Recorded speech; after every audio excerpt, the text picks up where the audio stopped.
نہ جانے مسائل تو علماء سے پوچھیں، یہ حکم مبین ہم کو رب سے ملا ہے، چلو پوچھ کیسے جیے زندگی کو، چلو پوچھ لیں کس میں رب کی رضا ہے، رب کی رضا ہے۔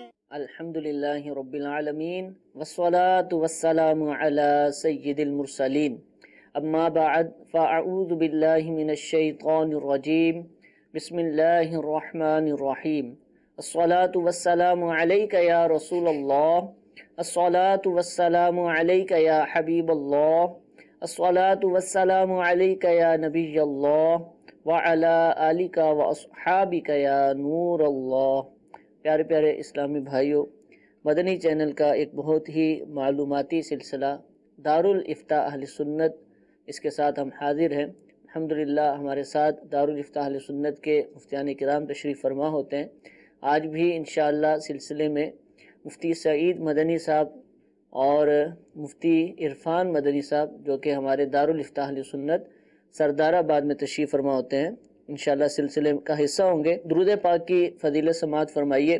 شیخ طریقت امیر اہل سنت دامت برکاتہم العالیہ ضیاء درود و سلام اس رسالے کے صفحہ نمبر 5 پر حدیث پاک نقل فرماتے ہیں، حضرت سیدنا ابی بن کعب رضی اللہ تعالی عنہ نے عرض کی، نبی کریم علیہ السلام کی بارگاہ میں عرض کی کہ میں سارے ورد وظیفے چھوڑ دوں گا اور اپنا سارا وقت درود خوانی میں صرف کروں گا۔ تو سرکار مدینہ صلی اللہ تعالی علیہ وسلم نے فرمایا، یہ تمہاری فکریں دور کرنے کے لیے کافی ہوگا اور تمہارے گناہ معاف کر دیے جائیں گے۔ صلو علی الحبیب صلی اللہ تعالی علی محمد صلی اللہ تعالی علیہ وسلم۔ اللہ تبارک و تعالی ہم سب کو کثرت کے ساتھ پیارے آقا علیہ السلام پر درود پاک پڑھنے کی سعادت عطا فرمائے۔ پہلا سوال سلسلے میں شامل کرتے ہیں، مفتی سعید صاحب کے لیے کال چلا دیجیے۔ جی سعید عمر خانوال سے بول رہا ہوں۔ میرا سوال قاری صاحب سے یہ ہے کہ میرے نام کچھ جائیداد تھی، میرے 2 بیٹے ہیں اور 2 بیٹے اور 3 بیٹیاں ہیں، وہ سارے شادی شدہ ہیں۔ جو پہلی جائیداد ہے وہ میرے نام ہے اور جو پچھلی جائیداد میں نے خریدی ہے وہ ایک بیٹے کے نام کرائی ہے۔ مجھے یہ بتائیے کہ وہ مجھے کیا کرنا چاہیے؟ جی حضور، کیا کرنا چاہیے ان کو؟ الحمدللہ رب العالمین والصلاة والسلام علی سید المرسلین، اما بعد فاعوذ باللہ من الشیطان الرجیم، بسم اللہ الرحمن الرحیم۔ دیکھیں، زندگی میں ہر شخص اپنے مال کا مالک ہوتا ہے، ٹھیک، اور زندگی میں جائیداد اور وراثت تقسیم نہیں ہوتی۔ ہاں، اگر زندگی میں کوئی شخص اپنی جائیداد اپنی اولاد کے درمیان تقسیم کرنا چاہتا ہے تو شریعت مطہرہ یہ کہتی ہے کہ تمام اولاد کے درمیان برابری کا سلوک کرے، یعنی سب کو برابر برابر دے، حتیٰ کہ بیٹیوں کو بھی، جتنا بیٹے کو دیا جا رہا ہے اتنا بیٹی کو دیں۔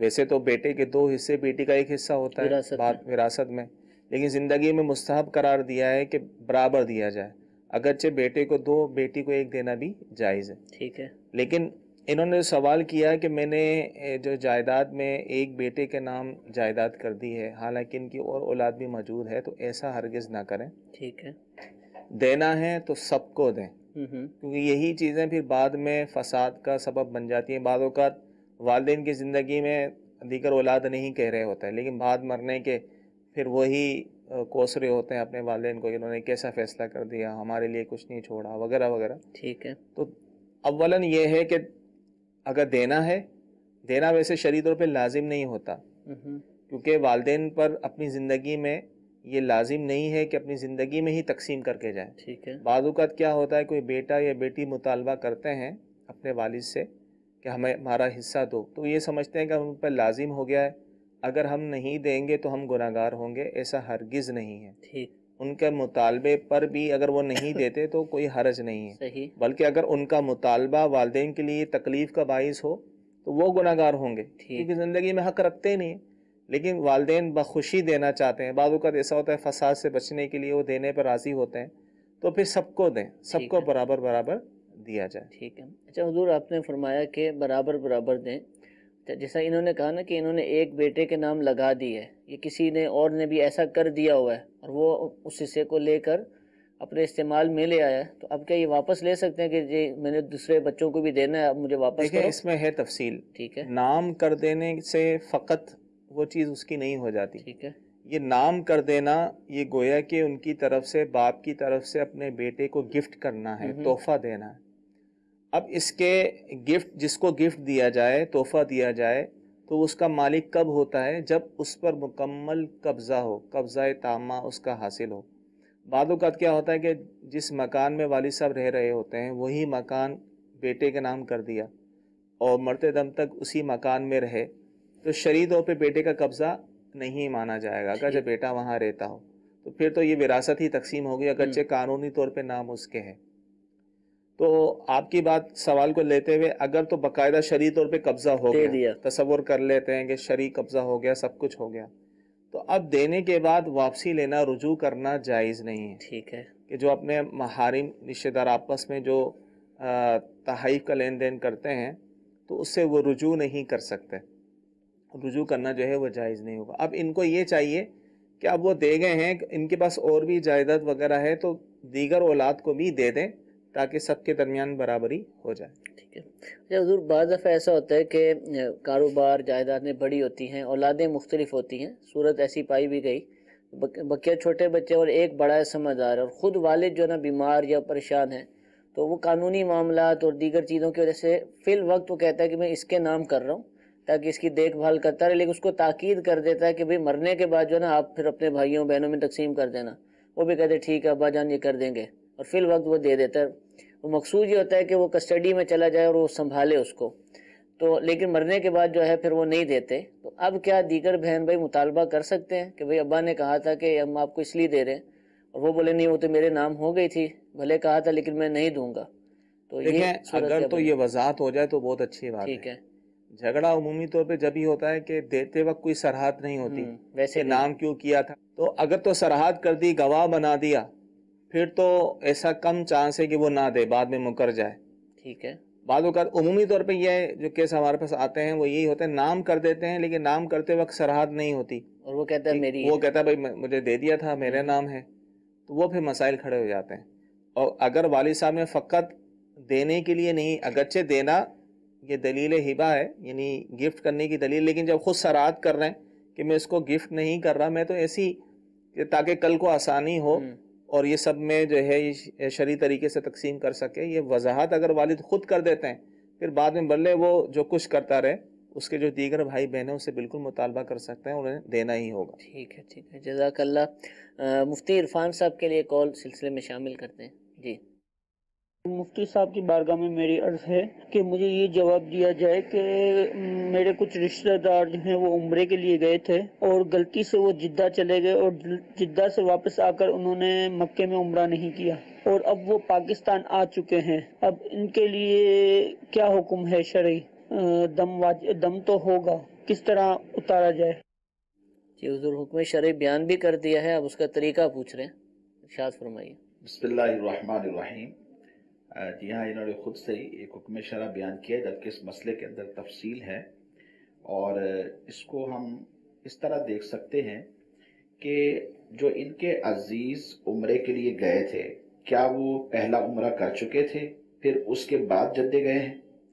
اگر تو وہ پہلا عمرہ کر چکے تھے، پھر اس کے بعد کسی عزیز سے ملنے یا کسی اور وجہ سے یا کسی کام سے نکلے تھے لیکن بھول کر جدے وہ پہنچ گئے ہیں، تو ایسی صورت میں چونکہ وہ میقات کے اندر اندر رہے ہیں اور جدے سے جب یہ واپس مکہ مکرمہ آئیں گے تو ضروری نہیں ہے کہ یہ آ کر عمرہ کریں. تو جب یہ ضروری ہی نہیں ہے، یعنی احرام باندھ کر آنا وہاں سے یہ ضروری نہیں ہے، تو پھر اس صورت کے اندر ان کے اوپر دم بھی واجب نہیں ہوگا.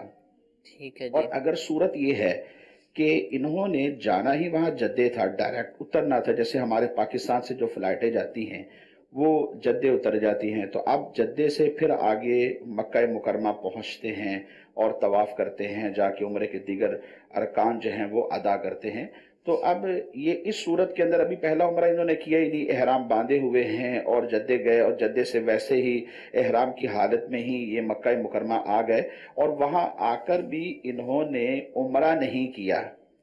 تو اب اس صورت کے اندر تو ان پر دم واجب ہوگا، یا تو عمرہ کر لیں یا دم دینا پڑے گا، یا پھر ایک تیسری صورت اور بھی ہو سکتی ہے، وہ یہ ہے کہ یہ میقات سے باہر نکل گئے، جب میقات سے باہر نکل گئے پھر جب میقات سے دوبارہ داخل ہوں گے تو اب اس صورت کے اندر لازم ہے کہ عمرے کا احرام باندھیں، احرام باندھ کر پھر آئیں اور آ کر طواف کریں، یعنی کہ اپنا عمرہ مکمل کریں۔ اب یہ اگر تیسری صورت بنتی ہے اور انہوں نے وہ عمرہ نہیں کیا، میقات سے گزرنے کے بعد پھر داخل ہوئے، تو اب بھی ان کے اوپر دم لازم ہوگا۔ یعنی جو میں نے صورتیں آپ کو عرض کی ہیں اس میں ایک صورت میں تو دم کی صورت بنتی نہیں ہے، اور دو صورتوں کے اندر دم لازم آتا ہے، اور اس کے علاوہ اگر کوئی صورت ہوگی تو پھر وضاحت یہ کریں گے تو پھر ہی اس کے بعد ہی کچھ کہا جا سکے گا۔ ٹھیک ہے۔ اچھا ادھر ایک شخص سے ملاقات ہوئی مکہ پاک کے، ان کا وہ جو نا اصل میں جدہ کے اندر وہ کسی اپنے بزنس ٹرپ پر آئے ہوئے تھے اور کسی کاروباری معاملے میں آئے ہوئے تھے، اور پھر وہ حرم شریف میں آئے اور انہوں نے عمرے کا طریقہ پوچھا، ان کو عمرے کا طریقہ بتایا گیا، اور آخر میں کہا گیا کہ آپ کو حلق بھی کروانا ہے، سر بھی منڈانا ہے۔ تو ان کو بھائی سر تو میں نہیں منڈاؤں گا کیونکہ میرا کل جو ہے وہ میٹنگ ہے اور اس میں مجھے جانا ہے، اور بڑا عجیب سا لگے گا کہ یہ سر منڈا ہوا ہے۔ ہم نے ان سے یہ کہا کہ بھی عمرہ کریں گے تو آپ کو یہ کرنا ہی پڑے گا۔ انہوں نے کہا پھر یہی کرتے ہیں کہ ٹھیک ہے میں عمرہ نہیں کرتا، میں واپس چلا جاتا ہوں۔ تو اب وہ جدہ سے عمرے کے لیے آ گیا، اگرچہ وہ جدہ ہی میں آیا تھا، اس کا اصل تو جدہ ہی آنا تھا، اس کو مکے نہیں آنا تھا، لیکن اب آ گیا ہے، تو اب کیا کوئی ایسی صورت ہے کہ واپس چلا جائے؟ اور یہ اس طرح کی سوچ کہ بھئی حلق نہیں کرواؤں گا، حلق میں رخصت مل جائے، تو کیا اس طرح بھی صورت نکلتی ہے؟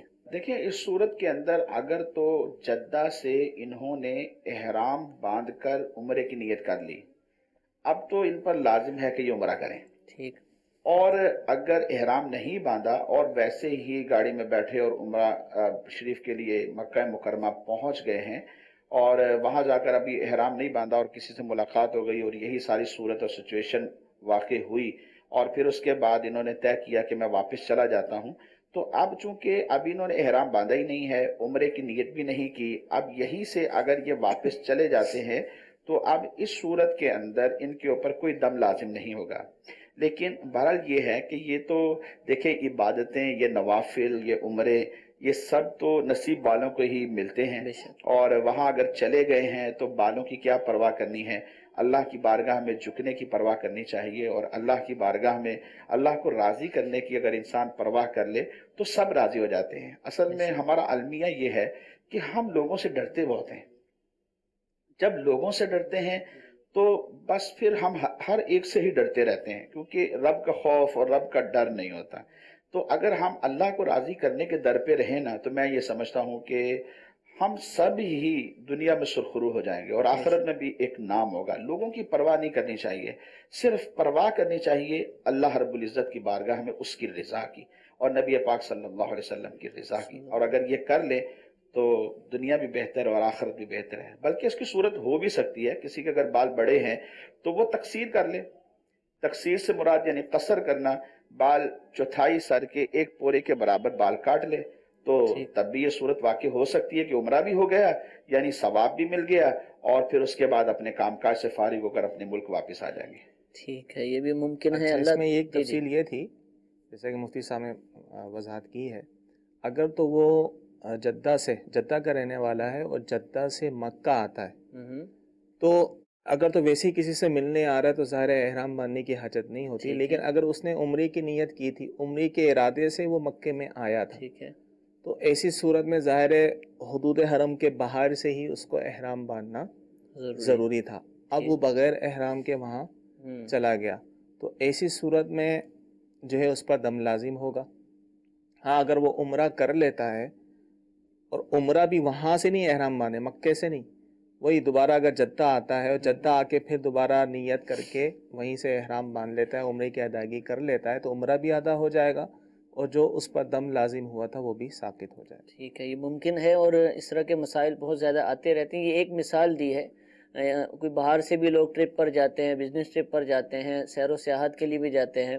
عاشقان رسول کی تو خواہش ہوتی ہے کہ ہم اس سعادت کو پائیں، اور لیکن اس طرح کے لوگ بھی بعض دفعہ مل جاتے ہیں، یا بہت سارے لوگ وہاں کام کاج کے لیے اپنے ملک سے اس ملک میں گئے ہوتے ہیں اور عرب شریف میں ان کا قیام ہوتا ہے، تو دیکھا یہ گیا کہ کئیوں کو مسائل معلوم نہیں ہوتے اور وہ اپنے ذہن سے یا پھر دیکھا دیکھی انہی جیسے دیگر لوگ جو وہاں کام کاج کر رہے ہیں انہوں نے بھی نہیں سیکھا ہوتا، تو وہ جو عمل کر رہے ہوتے ہیں پھر ان کو دیکھ کر یہ کر رہے ہوتے ہیں، اچھا انہوں نے کہاں سے سیکھا؟ انہوں نے بھی اپنے جیسوں سے سیکھا ہوا ہے، تو غلطی پر غلطی چلتی رہتی ہے اور بہت سارے گناہوں کا ارتکاب ہوتا رہتا ہے۔ تو ہمیں چاہیے کہ کوئی بھی کام ہو، ہم بھلے کہیں بھی رہتے ہیں، کیسے ہی ہیں، کتنے ہی پرانے ہو گئے ہوں، جب تک اس کو ایک آفیشیل طریقے سے ایک کسی مستند آدمی سے، مستند عالم دین سے نہ سیکھ لیں، اپنی رائے پر اور اپنے عادت پر اعتماد نہ کریں۔ اور حج و عمرہ کے جو مسائل ہیں یہ تو انتہائی دقیق ہوتے ہیں، مشکل ہوتے ہیں، جب تک ان کو سیکھا نہ جائے، ان کی تربیت نہ لی جائے تو خود بخود دیکھ دیکھ کر یہ چیزیں نہیں آ سکتی۔ چکر لگانا تو آ جائے گا،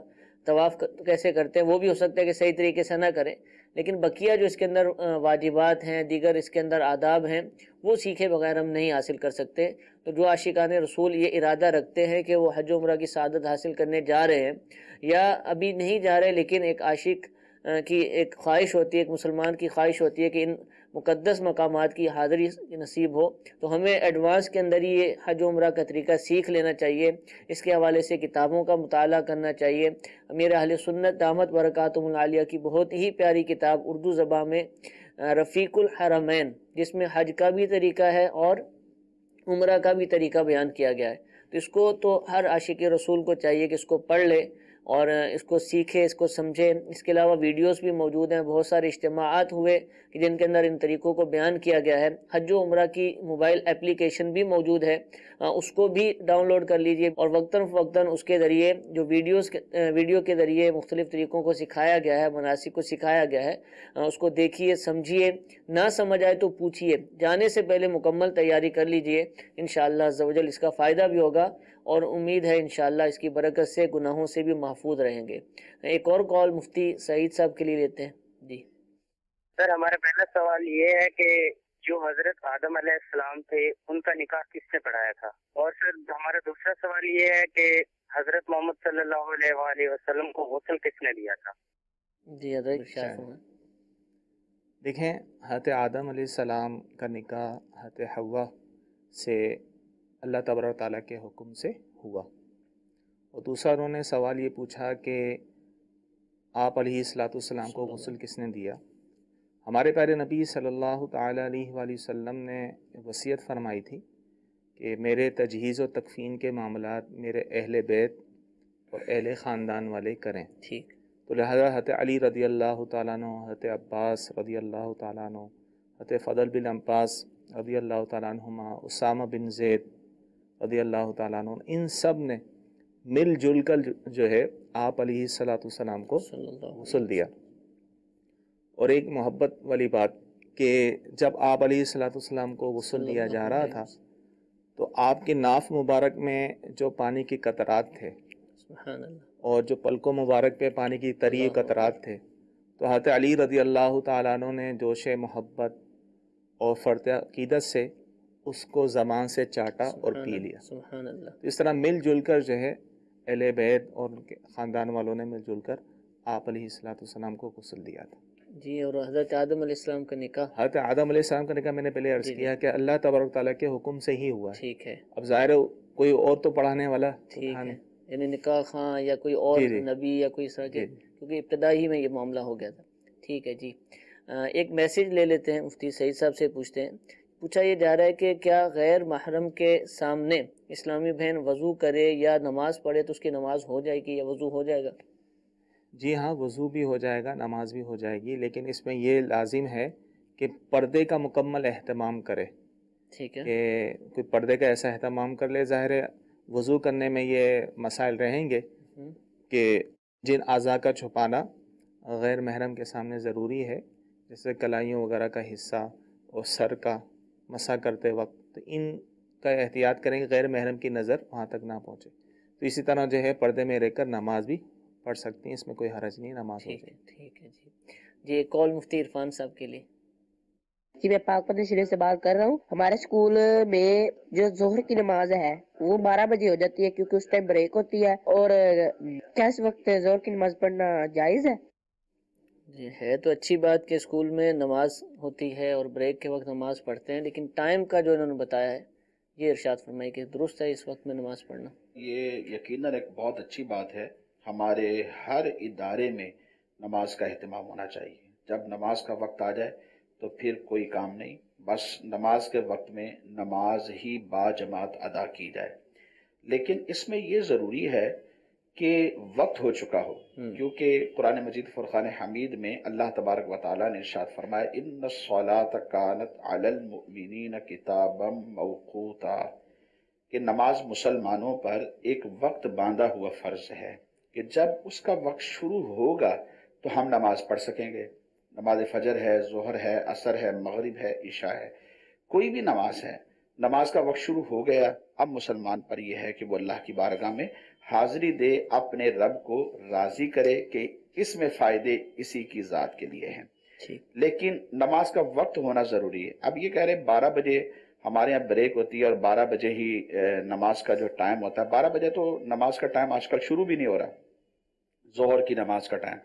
اور اب اس صورت میں جب ہم 12 بجے نماز پڑھیں گے اور ٹائم شروع نہیں ہوا تو پھر نماز کیسے ہوگی؟ کیونکہ نماز تو اپنے وقت کے اندر ہے نا، وقت شروع ہوگا تو نماز پڑھی جائے گی.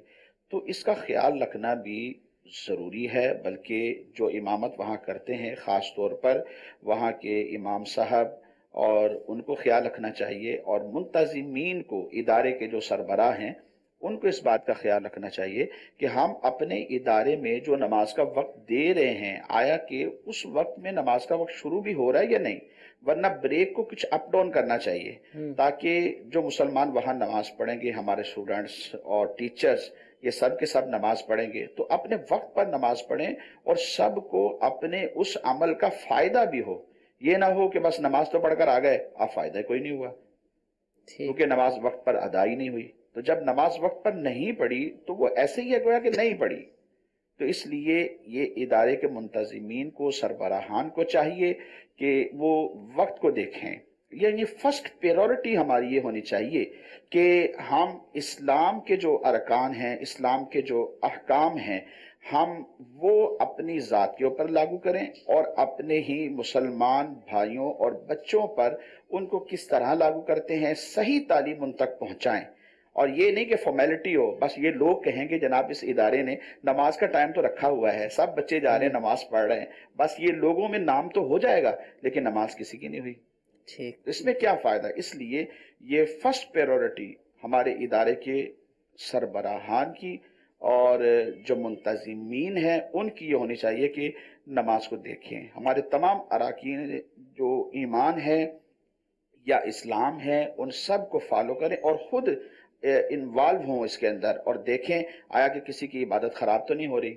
انشاءاللہ ایسا کریں گے تو ان کو خود بھی فائدہ پہنچے گا اور سب کی نمازیں ادا ہوں گی. ٹھیک ہے. بہرحال ان کا عمل تو اچھا ہے، لیکن بظاہر یہ لگ رہا ہے کہ یہ وہ اسکول ہے کہ جن میں دینی اور دنیاوی تعلیم مکس کر کے دی جاتی ہے. کیونکہ 12 بجے اگر یہ بریک کہہ رہے ہیں تو پاکستان میں تو عموماً 1 بجے، 1:15، 1:30 بجے، 1:45 بجے چھٹی ہو جاتی ہے. تو پھر یہ شاید 4 بجے والے، 3 بجے والے اسکول ہیں کہ جس میں کچھ حفظ قرآن بھی کروایا جاتا ہوگا یا پھر کچھ دینی تعلیم بھی دی جاتی ہوگی اور اصل اسکول کی تعلیم ہوگی. تو اب یہ بریک آ رہا ہے تو ان کو اپنے بریک کو تھوڑا سا آگے کر لینا چاہیے کہ 12:30 کے بعد 1:45 تک جو ہے وہ نماز پڑھنے کا موقع دیا جائے، جو پاکستان میں عموماً ظہر کا وقت شروع ہوتا ہے زیادہ تر. تو اس کا اعتبار کریں گے تو انشاءاللہ ان کو جو کام کرنا ہے وہ بھی ہو جائے گا اور لوگ نماز بھی پڑھ لیں گے. اللہ تعالیٰ ہم سب کو عمل کی سعادت عطا فرمائے. ایک کال مفتی سعید صاحب کے لیے. جی میرا مطلب نام ہے. میرا سوال یہ ہے کہ جیسے کہ کوئی لیڈیز حاملہ ہو جاتی ہے تو پھر اس کے اوپر گھر والوں کی طرف سے پابندی آتی ہے کہ وہ مہندی نہیں لگا سکتی ہے اور کسی مطلب کہ نا کوئی دوا خانے میں کسی کو بچے کو دیکھنے نہیں جا سکتی جس کے یہاں ولادت ہوتی ہے. اس کے اوپر بہت ساری پابندی عائد ہوتی ہے. تو کیا یہ صحیح ہے یا بزرگ جو عورتیں ہوتی ہیں یا جیس ہوتے ہیں وہ پابندی اپنی عائد کرتے ہیں؟ اس میں کیا شرعی رہنمائی مل سکتی ہے؟ شریعت کی طرف سے تو کوئی پابندی نہیں ہے. ایسی عورت جو ہے وہ مہندی بھی لگا سکتی ہے اور کہیں کسی کے یہاں ولادت ہو وہاں بھی جا سکتی ہے، کوئی حرج نہیں ہے. البتہ جب خاندان میں یہ چیز مشہور ہو چکی ہے اور وہ یہ سمجھتے ہیں کہ بھائی ایسا کرنے سے کچھ ہو جاتا ہے، جیسے کہ کسی کے یہاں میت ہوتی ہے نا تو وہاں حاملہ خاتون کو جانے نہیں دیتے. ٹھیک ہے.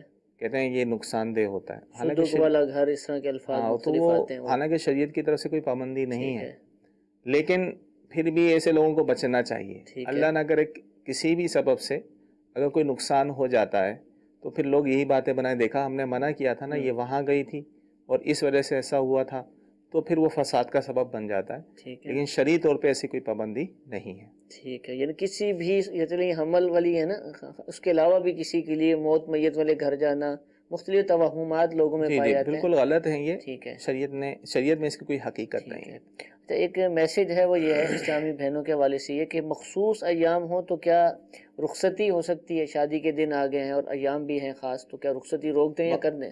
مخصوص ایام میں جو ہے وہ نکاح بھی ہو جاتا ہے، ٹھیک ہے، اور رخصتی بھی جائز ہے، ٹھیک ہے، لیکن عمومی طور پہ جو ہے رخصتی ان ایام میں نہیں رکھی جاتی، لہذا بہتر یہی ہے کہ ان ایام میں رخصتی نہ رکھی جائے۔ ٹھیک ہے جی۔ ایک کال مفتی عرفان صاحب کے لیے۔ میرا یہ سوال ہے کہ مکے کے اندر جاتے ہیں تو اپنے طواف کرتے ہیں، تو 1 سے لے کر 7 تک اس میں طواف کرنے ہوتے ہیں، تو بیچ کے اندر جو اگر ہوا خارج ہو جائے تو اس کے بارے میں کیا حکم ہے؟ اس کی ہمیں رہنما فرما دیں۔ جی حضور، وضو ٹوٹ جائے تو کیا حکم ہے طواف کے دوران؟ جی، دوران طواف اگر وضو ٹوٹ جائے تو اب اس کا حکم یہی ہے کہ جائے اور جا کر کے وضو کرے اور وضو کر کے واپس آئے اور پھر اپنا طواف کرے۔ اب اس میں تفصیل یہ ہے کہ آیا کہ جب یہ وضو کر کے مرد ہے یا عورت ہے وضو کر کے واپس آئیں، اب مطاف میں آ گئے، تو کیا جہاں سے طواف چھوڑ کر گئے تھے کیا وہیں سے سٹارٹ کر دیں یا پھر شروع سے دوبارہ پہلے چکر سے دوبارہ کرنا پڑے گا؟ اس میں دیکھیں کتابوں کے اندر یہ بات موجود ہے کہ طواف کے ہیں 7 چکر، ان 7 چکر میں اگر کوئی 4 چکر یا اس سے زائد لگا چکا تھا اور پھر وضو ٹوٹا، تو اس صورت کے اندر جائے وضو کر کے واپس آئے اور آ کر کے پھر ادھر سے ہی جہاں سے چھوڑا تھا وہیں سے ہی آگے جاری رکھنا اس پر لازم ہے، یعنی جو بقیہ چکر رہ گئے تھے وہ پورے کر لے، 5 پہلے کر چکا تھا اور 2 مزید کر لے، یہ 7 چکر ہو جائیں گے، اس طرح ایک اس کا طواف پورا ہو جائے گا۔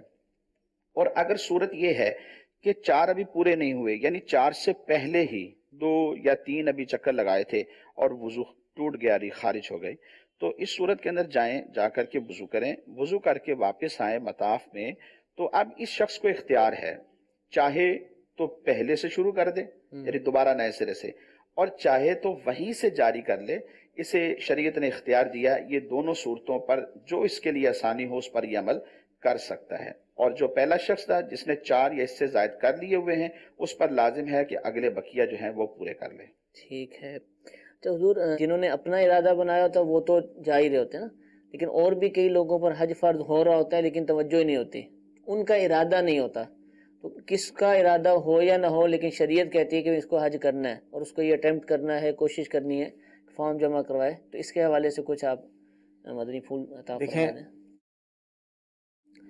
یہ حج جو ہے زندگی میں ایک ہی دفعہ فرض ہوتا ہے صاحب استطاعت پر، ٹھیک ہے، کہ جو غنی ہے، جس کے پاس اتنی رقم ہے کہ جو حج کے اخراجات وغیرہ اور اس پر جن لوگوں کا نان و نفقہ ہے ان کے اخراجات وغیرہ سب کچھ اس کے پاس ہیں، تو اس پر جو ہے حج پہ جانا لازم ہے۔ اب جس پر حج فرض ہو چکا ہو تو اب وہ تاخیر کرے گا کہ یار میں اگلے سال چلا جاؤں گا۔ بعض لوگ ایسے ہوتے ہیں کہتے ہیں یار پہلے ہم عمرہ کریں گے پھر حج کریں گے، حالانکہ ایسا نہیں ہے۔ ٹھیک ہے، حج تو فرض ہے صاحب استطاعت پر، عمرہ فرض واجب نہیں ہے، ٹھیک ہے؟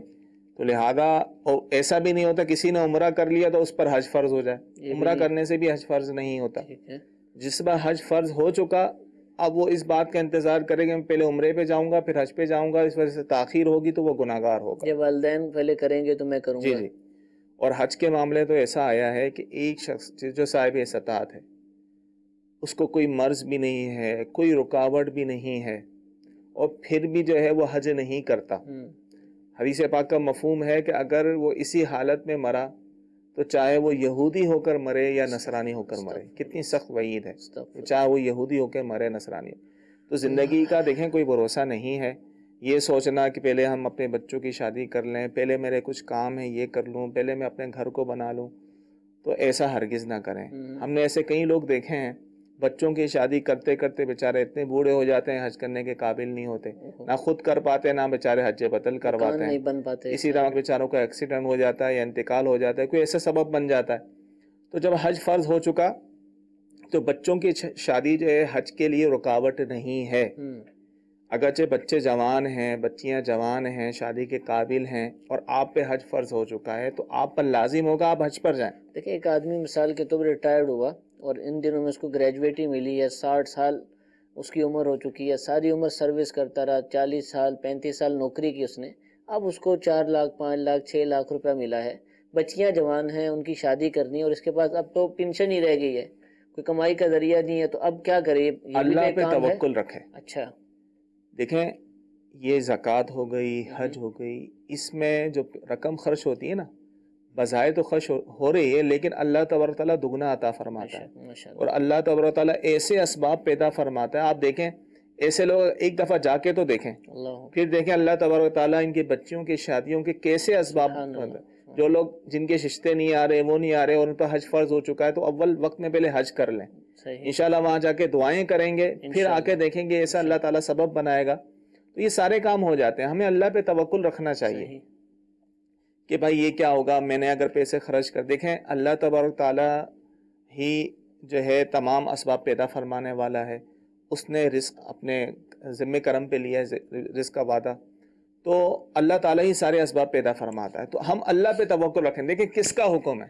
اللہ تبارک تعالیٰ کا حکم ہے نا، تو ہم اللہ کے حکم کی بجا آوری کر رہے ہیں تو اللہ تبارک تعالیٰ یقیناً کرم فرمائے گا اور انشاءاللہ تعالیٰ ایسے اسباب پیدا فرمائے گا، ہمارے سارے مسائل حل ہو جائیں گے۔ یہ شیطانی خیالات ہوتے ہیں، یقین مانیں کہ یہ ہو جائے گا، تم اگر اس پہ خرچ کر دو گے تو اس کا کیا ہوگا، اس کا کیا ہوگا۔ ہم نے ایسے بھی دیکھیں گے بیچارے پیسے بھی ہوتے ہیں، بچوں کے رشتے نہیں آ رہے ہوتے ہیں، شادیاں نہیں ہو پا رہی ہوتی ہیں، حالانکہ سارے اسباب موجود ہوتے ہیں، ٹھیک ہے نا۔